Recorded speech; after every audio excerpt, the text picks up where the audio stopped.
Irrigation is a water enema that can be used for emptying the bowel if the stool is relatively firm. You can only use this method if your stoma is created from the very last part of your large intestine.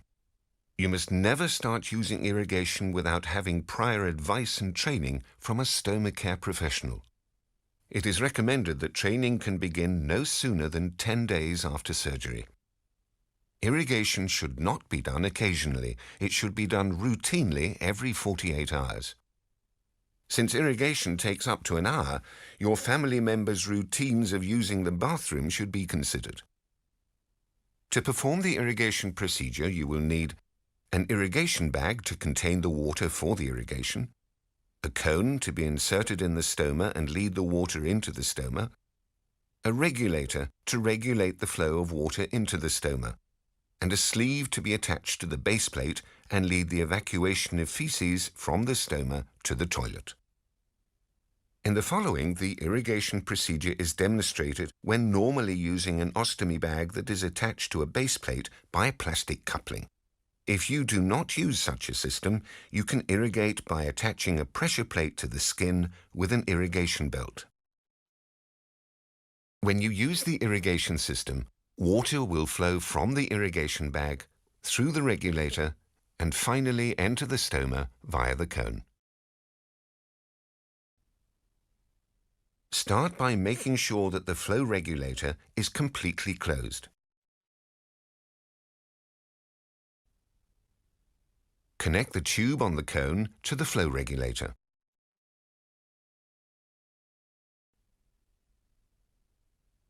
Fill the irrigation bag with approximately half a litre of lukewarm water.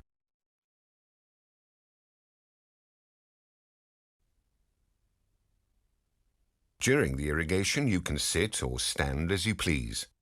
Hang the water bag so that the bottom is at shoulder height. The higher you hang the bag, the faster the water will enter your stoma. The temperature of the water should be between 36 and 38 degrees Celsius. This corresponds to 97 to 100 degrees Fahrenheit. Correct temperature of the water is indicated by a mark. Regulate the temperature of the water until the reading is between 36 and 38 degrees Celsius. Water that is hotter than 60 degrees Celsius will destroy the thermometer. 60 degrees Celsius corresponds to 140 degrees Fahrenheit. Open the flow regulator and allow the water to flow through the tube to remove any air. When the tube is filled with water, close the flow regulator.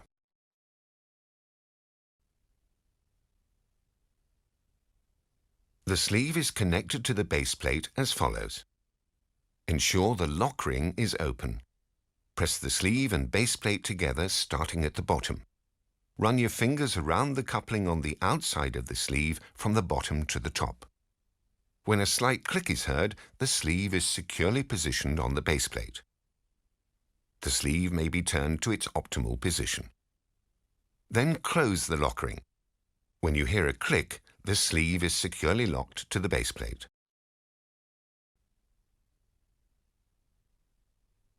Place the end of the sleeve in the toilet. The sleeve must not reach the water in the toilet. Cut the length of the sleeve to the appropriate length if necessary.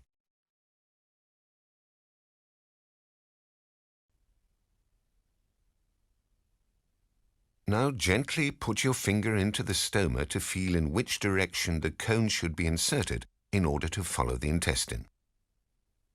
You might choose to wear a glove for this purpose.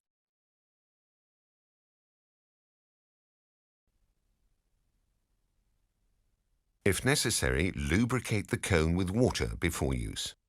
Then insert the tip of the cone in the stoma through the top of the sleeve. Keep the cone in the right position in the stoma with one hand. You might want to wrap the top of the sleeve around the tube to avoid potential soiling. Open the flow regulator slowly.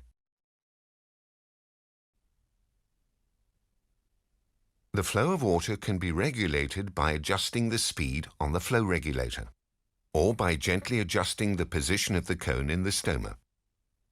Let the prescribed amount of water in over approximately 10 minutes. Then stop the water flow.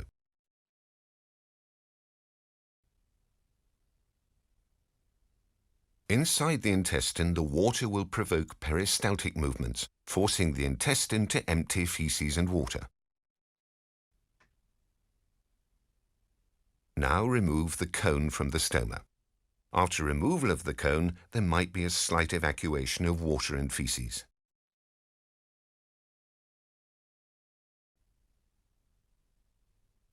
When you've removed the cone, roll the upper end of the sleeve and close the sleeve with the clip. During the next 20 minutes or so, water and feces will evacuate in portions.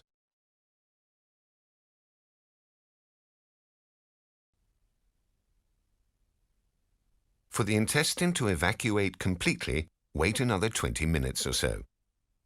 If you wish, you can use the waiting time for other activities. Before moving away from the toilet, rinse the sleeve with water left over in the irrigation bag.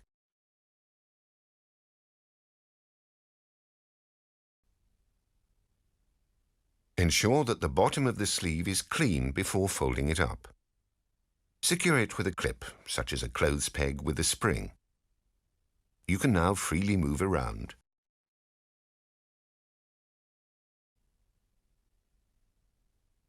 When the evacuation is completed, unfold the sleeve and place the bottom of the sleeve in the toilet to empty the content. Remove the irrigation sleeve by unlocking the lock ring and gently pulling the tab upwards and outwards. Do not pull on the lock itself. Rinse the end of the sleeve as you flush the toilet. Do not flush the sleeve down the toilet. After removal of the sleeve, clean and dry the base plate as usual. You might also wish to change the base plate. Use a mini cap or a mini bag until next time you irrigate. To clean the cone of the irrigation set, detach the tube from the flow regulator.